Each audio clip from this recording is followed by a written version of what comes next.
अरे ये तो सब मच्छर लोग हैं, गठबंधन के हैं। क्या दिल्ली में बोलेंगे? दिल्ली में तो बैठ नहीं सकते। दिल्ली में नहीं बैठ सकते राहुल गांधी, ममता बनर्जी बैठ सकती हैं। उन तो और नहीं पर कांग्रेस हमेशा नीचे ही ले गई देश को, ऊपर तो ले ही नहीं गए हैं। मैडम जी, हम गैस के फार्म भरे है 4 महीना हो गया, हमारा मिला ना है बा। हम चाहे थे कि मिल जाए। दवा लेकर के, भोजन लेकर के, रहने के लिए घर मकान लेकर के लिए हर एक सुविधा दे रही है।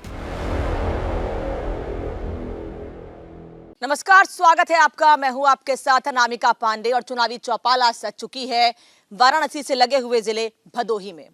जैसे मिर्जापुर की कालीन प्रसिद्ध है, कहा जाता है भदोही की भी कालीन देश विदेश में जाती है और उत्तर प्रदेश का मान बढ़ाती है।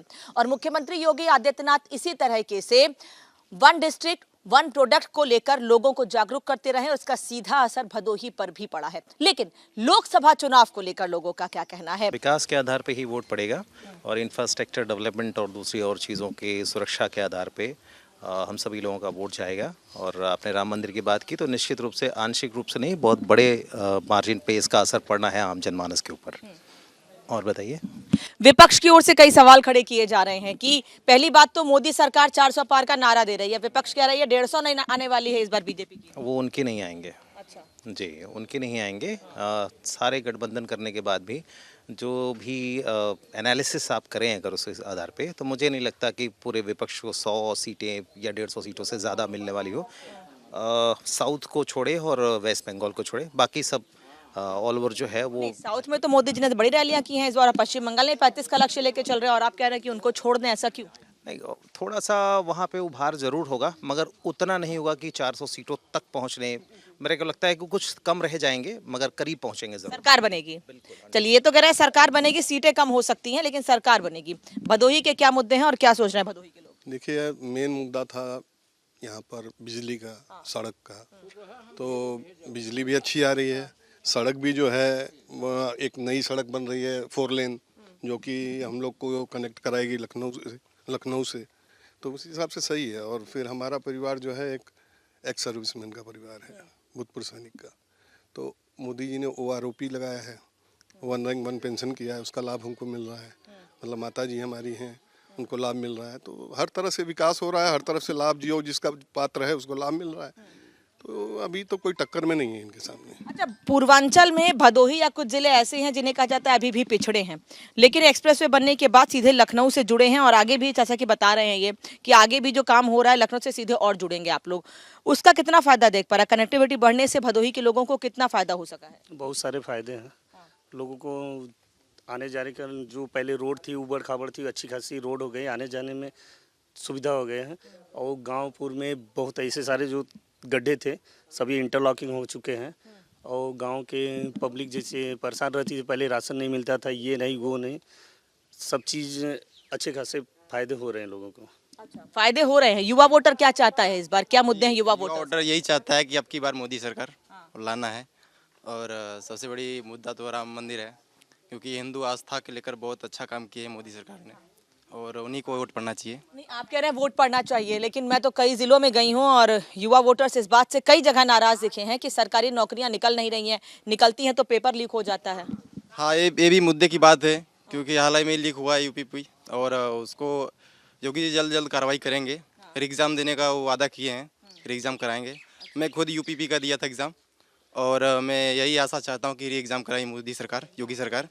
बस यही आशा है हमारी और होगी, पूरी होगी। युवा जो उम्मीद कर रहे हैं सरकार से, ये कह रहे हैं ये उम्मीदें पूरी होंगी, लेकिन बुजुर्ग वोटर्स के क्या हैं? आपने तो कई बार मतदान किया है, कई सरकारें देखी हैं, कांग्रेस भी देखी है, बीजेपी भी देखी है। जितनी सुविधाजनक यह सरकार थी और आ रही है, उतनी तो कोई सरकारें नहीं थी। हर सुविधा दे रही है, दवा लेकर के, भोजन लेकर के, रहने के लिए घर मकान लेकर के लिए हर एक सुविधा दे रही है। दवा वगैरह सबको कोई भी दिक्कत नहीं है, सब कुछ दे रही है, कोई भी दिक्कत नहीं है। नहीं, सरकार तो, मोदी जी हमेशा से एक बात कहते हैं कि कांग्रेस ने 70 सालों में देश को लूटा है। आपने कांग्रेस की सरकार भी देखी है, ऐसी कौन सी चीज आप महसूस कर पा रहे हैं कि उस सरकार में आपको फायदा नहीं मिला, इस सरकार में मिल रहा है, या इसमें नहीं मिल पा रहा है उसमें मिला था? नहीं, इसमें साहब ऐसी बात है ना, इस सरकार में जो सुविधा मिल रही है, जो मनचाही सुविधा मिल रही है, जो जनता को मिलना चाहिए, किसी प्रकार बुजुर्गों को क्या सुविधा मिली है? आपको क्या सुविधा मिली है? हमको पेंशन मिल रही है और जो है राशन कार्ड का कार्ड बना है, वो कार्ड जो मोदी जी का बना है 5 लाख वाला, वो कार्ड बना है, आयुष्मान कार्ड बना है, पेंशन आ रही है, और किसान निधि का पैसा आ रहा है। किसान निधि का पैसा आ रहा है। किसान नाराज हैं, कुछ लोग कह रहे हैं। भदोही के किसान खुश हैं या नहीं है? और भदोही क्योंकि कालीन के व्यापार के लिए भी जाना जाता है, तो उसको कितना फायदा हुआ है सरकार की नीतियों से? क्या चीज? सरकार की नीतियों से किसानों को कितना फायदा हुआ है? बहुत फायदा हुआ है। कैसे? कैसे सरकार दे रही है पैसा, और जौन सब कहत हैं कि पर्चा लीक हो जाता है, यही हो जाता है। सरकार तो उन्हें जब नहीं कुछ करते हैं तो सरकार लोन देता है, कहीं के करते हैं कहीं नहीं का सरकार नौकरी दे जाए खटिया सोए। सरकार राशन भी तो दे रही है। राशन दे रही है, वो शौचालय दे, आवास देता, हर एक चीज तो देता सरकार, कार्ड दे। मतलब ये सरकारी नौकरी दे जाए खटिया सोए। अच्छा, 8 घंटा सरकारी नौकरी का मतलब है खटिया पे सोना। हाँ, और हम कहते लोन सरकार बिना ब्याज के पैसा देता है, वही लेके अपन धंधा को बिजनेस करें। देखो 80 रुपया कमाते हैं कि नहीं। मतलब आप कह रहे हैं कि आज युवा कई ऐसे हैं जो मेहनत नहीं करना चाहते। बिल्कुल। आप क्या कहेंगे बाबा? हम क्या कहेंगे, अरे मोदी छोड़ दिल्ली में कौन बैठ सकता है? अच्छा, मोदी छोड़ के दिल्ली में कोई बैठ ही नहीं सकता? राहुल गांधी नहीं बैठ सकते? उनको तो बोलने का सहूर नहीं, देश में तो विदेश में क्या बोलेंगे? अच्छा, देश में तो बोल ही नहीं सकते, विदेश में क्या बोलेंगे? अरे ये तो सब मच्छर लोग हैं, गठबंधन के हैं, क्या दिल्ली में बोलेंगे ये लोग? अच्छा, दिल्ली में तो बैठ नहीं सकते। दिल्ली में नहीं बैठ सकते राहुल गांधी? ममता बनर्जी बैठ सकती हैं? उन तो और लिप नहीं। अच्छा, और लिपती हैं? और अच्छा, ममता बनर्जी बंगाल के ना, हाँ। बंगाल में क्या स्थिति है कोई देखा है? और अखिलेश यादव? अखिलेश यादव तो दिल्ली पहुंच नहीं सकते, न मायावती पहुंच सकती है। तो तेजस्वी यादव बिहार से? सब कोई की विधायक नहीं है और देश में। अच्छा, अपने प्रदेश में इनके विधायक नहीं है? बोलिए, उत्तर प्रदेश छोड़ पंजाब में, कर्नाटक में, तमिलनाडु में की विधायक है। अच्छा, बाबा कह रहे हैं इनके तो विधायक ही नहीं है। ये मुझे बताइएगा कि मैंने अरविंद केजरीवाल का नाम नहीं लिया क्योंकि मुख्यमंत्री रहते हुए जेल चले गए, तो प्रधानमंत्री बनना तो बड़ा दूर की बात है उनके लिए, ये जनता कह रही है। आप क्या कहेंगे? केजरीवाल अभी 2 स्टेट्स में ही काम कर रहे हैं। अभी मुझे लगता है कि अगर उन्हें प्रधानमंत्री बनने का सपना देखना है तो बड़ा लंबा समय अभी उन्हें लगेगा। जी, लंबा समय लगेगा उनको। केजरीवाल जेल गए और ये कहा जा रहा है कि उनको फंसाया जा रहा है, उनको परेशान किया जा रहा है। मतलब यहाँ भदोही के लोग दिल्ली की इस राजनीति से कितना इत्तेफाक रखते हैं और कितना जागरूक है इसको लेकर? बिल्कुल रखते हैं। फंसाया जा रहा है मतलब किस आधार पे? सरकार ने उनको बाकायदा बताया है कि शराब घोटाले में वो लिप्त हैं, उनकी सरकार लिप्त है, तो किस आधार पे वो कहते हैं? कोर्ट ने उनको इंटरवीन किया है ना, कोर्ट ने उनको बंद किया है, जो भी कुछ किया है, फिर बेल भी कोर्ट ने दी है, तो किस आधार पे कहा जा सकता है कि उनको फंसाया जा रहा है? जी, सरकार की ओर से कई ऐसे कदम उठाए गए। सरकार ने कहा कि हम युवाओं के लिए, सरकार ये कह रही है, मोदी जी ये कह रहे हैं खास तौर पर कि मैं जातिगत जनगणना के फेवर में नहीं हूं। बिहार में जातिगत जनगणना हुई तो विपक्ष ने बड़ा सवाल उठाया कि आप क्यों नहीं, केंद्र सरकार इस पर फैसला ले रही है। लेकिन मोदी जी साफ कहते हैं गरीब, युवा, महिला, इन लोगों के लिए, आदिवासी, मुझे इनके लिए काम करना है, यही जाति है मेरे लिए, मैं इनके लिए काम करना चाहता हूँ। उस पर भी विपक्ष को नाराजगी है, आपत्ति है। देखिए, विपक्ष जो है ना समाज को बांटना चाहता है। जातिगत जनगणना की कोई जरूरत है ये नहीं है, और फिर हिंदुओं में ही क्यों हो रही है? ये तो अन्य धर्म में भी है जात, अन्य धर्म में भी होनी चाहिए, हिंदुओं की ही जाति गणना क्यों हो रही है? आप जो है अल्पसंख्यक का भी लाभ ले रहे हैं आरक्षण का, और बैकवर्ड का भी ले रहे हैं। आप मुसलमान में जो बैकवर्ड हैं वो अल्पसंख्यक का भी लाभ ले रहे हैं, बैकवर्ड का भी लाभ ले रहे हैं। हेला ओला जो हैं वो SC ST कैटेगरी में आते हैं, वो जो है अल्पसंख्यक का भी लेते हैं और SC का भी लेते हैं, वो तो डबल आरक्षण का लाभ ले रहे हैं। तो उनकी भी जाति गणना होनी चाहिए, ईसाइयों की होनी चाहिए जाति जनगणना, सबकी होनी चाहिए ना। कह रहे हैं कि हिंदुओं को बांटने की कोशिश। जी जी जी, एकदम एकदम, हिंदुओं को जाति में बांटकर वोट बैंक हासिल करने की कोशिश। आज सोनिया जी ने सुबह कहा है कि अभी एक कल या परसों एक आया था पेपर में कि मुसलमानों की तादादी में करीब 43% की बढ़ोतरी हुई है। तो अभी सोनिया जी ने आज सुबह स्टेटमेंट दिया है कि इस प्रकार के किसी भी विवेचना की आवश्यकता नहीं थी। मुसलमानों की बढ़ती हुई आबादी के ऊपर विवेचना ना हो, मगर जातीय जनगणना होनी चाहिए। ये बहुत ही एक तरह से समझे कि इसमें अपारदर्शिता है विपक्ष के द्वारा। तो ये समझ में नहीं आता है कि वो किस प्रकार की गणना कराना चाहते हैं, सिर्फ हिंदुओं की गणना या सभी की? उज्ज्वला योजना का लाभ कितना महिलाओं को मिल पाया है? सरकार ने बड़े जोर शोर से इसकी शुरुआत की थी और कई लोगों को लाभ मिला। भदोही में आप लोगों को उसका लाभ मिला, तो कैसे आप उससे जुड़ पा रहे हैं? मैडम जी हम गैस के फार्म भरे है 4 महीना हो गया, हमारा मिला ना है बा। हम चाहे थे कि मिल जाए, सबके सुविधा मिले, हम भी मिले। अच्छा। और संडास का ऑनलाइन कराया गया, अभी तक हमारा है। हमारे लड़की सुमंगला का ऑनलाइन कराया गया, वो भी नहीं है। अच्छा। सरकार ने तो कन्या योजना भी शुरू किया, तो उसका लाभ नहीं मिल पा रहा है आपको? नहीं, जो भी हो रहा है अच्छा भी हो रहा है। अच्छा भी हो रहा है, लेकिन कुछ चीजों से ये लोग नाराज भी दिख रहे हैं।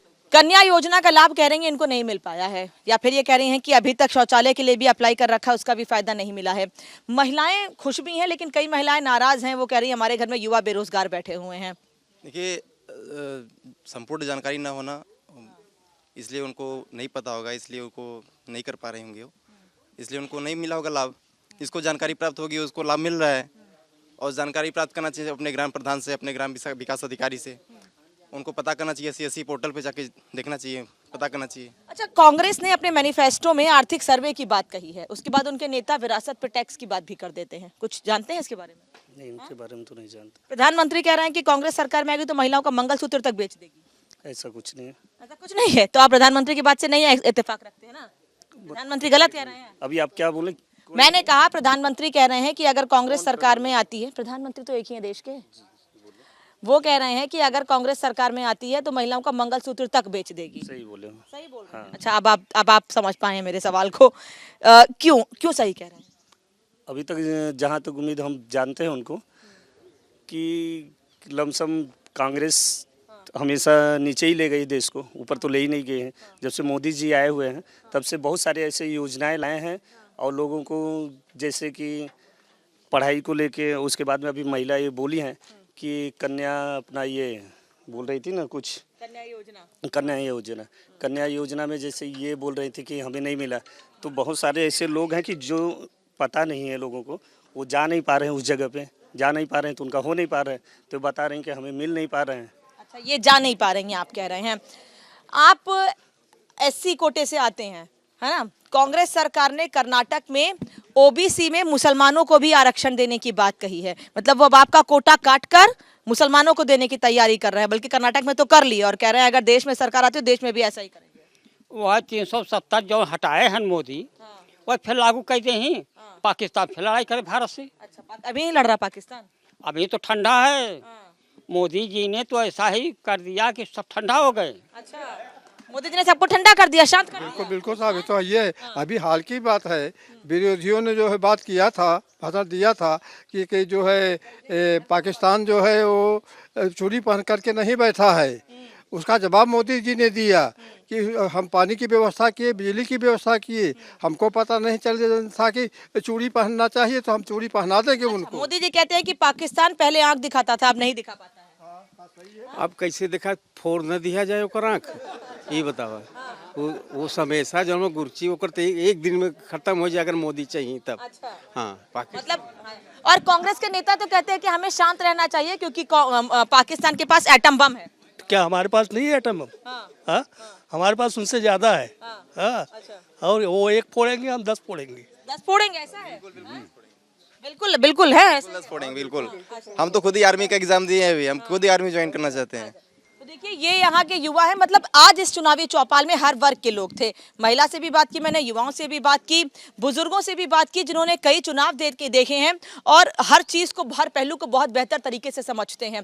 लेकिन भदोही के लोग जो बात कह रहे हैं वो सच्चाई में जब ये वोट करने के लिए जाएंगे, वोटिंग के समय ये चीजें दिखेंगी, वो 4 जून को साफ हो जाएगा कि भदोही से इस बार भारतीय जनता पार्टी एक बार फिर जीतती है या नहीं। क्योंकि जिनको टिकट दिया था उनको तो सपा ने अपनी ओर खींच लिया है और प्रत्याशी बना दिया है नुप्रिया पटेल के अगेंस्ट। तो लगातार लोगों से बातचीत करके, चुनावी चौपाल के जरिए, अलग अलग कार्यक्रमों के जरिए हम आप तक पहुंचा रहे हैं कि उत्तर प्रदेश में अलग अलग जिलों में लोगों की राय क्या है। कैमरा से संजीव के साथ अनामिका पांडे, रिपब्लिक भारत, भदोही। अरे ये तो सब मच्छर लोग हैं, गठबंधन के हैं, क्या दिल्ली में बोलेंगे? दिल्ली में तो बैठ नहीं सकते। दिल्ली में नहीं बैठ सकते राहुल गांधी, ममता बनर्जी बैठ सकती हैं। उन तो और नहीं पर कांग्रेस हमेशा नीचे ही ले गई देश को, ऊपर तो ले ही नहीं गए हैं। मैडम जी हम गैस के फार्म भरे है 4 महीना हो गया, हमारा मिला ना है बा। हम चाहे थे कि मिल जाए। दवा लेकर के, भोजन लेकर के, रहने के लिए घर मकान लेकर के लिए हर एक सुविधा दे रही है।